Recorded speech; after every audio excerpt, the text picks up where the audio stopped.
Welcome back to TaraElla Report Lab. Today, I want to look back on what I've learned so far in the 4 years I have been regularly and seriously doing social and political commentary. I believe the things that I'm talking about today apply generally to all of my commentary and is of great relevance to both my past and future work. I guess the most important lesson I have learned is that what the media is telling us about political polarization is not entirely true. I said not entirely true because unfortunately it is not false either. The Western world right now is indeed quite politically polarized, at least on a macro or aggregate level, and this does seem unprecedented in our history. Don't get me wrong, I do think this is unhealthy and it needs to change. However, when people talk about the polarization, there is almost an assumption of a simplified model, where people are reliably split into two camps, and their views on various issues are almost entirely predictable. What I found is that this is a severe misrepresentation of the truth. Instead, on the individual level, there is quite a lot of variation in terms of how people actually see the issues, as well as the reasoning behind their views, which I think is actually the more important thing. I think people only appear to congregate into two masses because political parties and news media generally come in two contrasting flavors. People generally support a political party closer to them and consume the news media they are more comfortable with, which means they end up picking either Team Red or Team Blue almost all of the time. However, almost nobody is entirely blue or entirely red.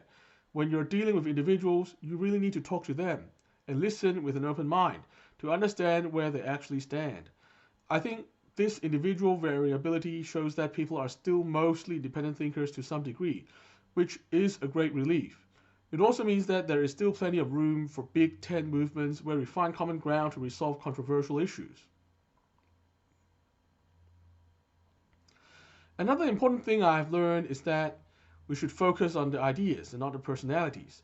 If you attach your hope to a personality, they will almost definitely disappoint you sometime in the future. Even someone who you think you agree with almost 100% today is basically guaranteed to disappoint you on something down the track. Throughout the history of TaraElla Report, I have shown great interest and even expressed support in many personalities. And to be honest, the vast majority of them ended up greatly disappointing me on one or more important issues later on. Which is why I have learned to say that, for me, the personalities don't matter, it's the ideas that matter. A related thing is, the fact that I have expressed interest in a person's ideas, or even support for a person, doesn't mean endorsement for all their ideas and positions. I've always thought that this was a self-evident thing, but in this age, but in this age of rampant guilt by association, I think I need to spell it out more clearly.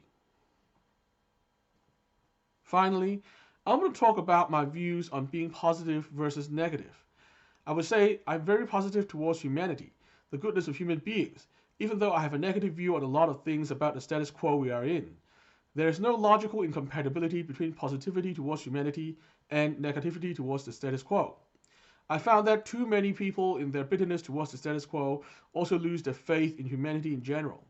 I think Herbert Marcuse's views in repressive tolerance is a good example of this, and arguably also Michel Foucault's views on discourse and power.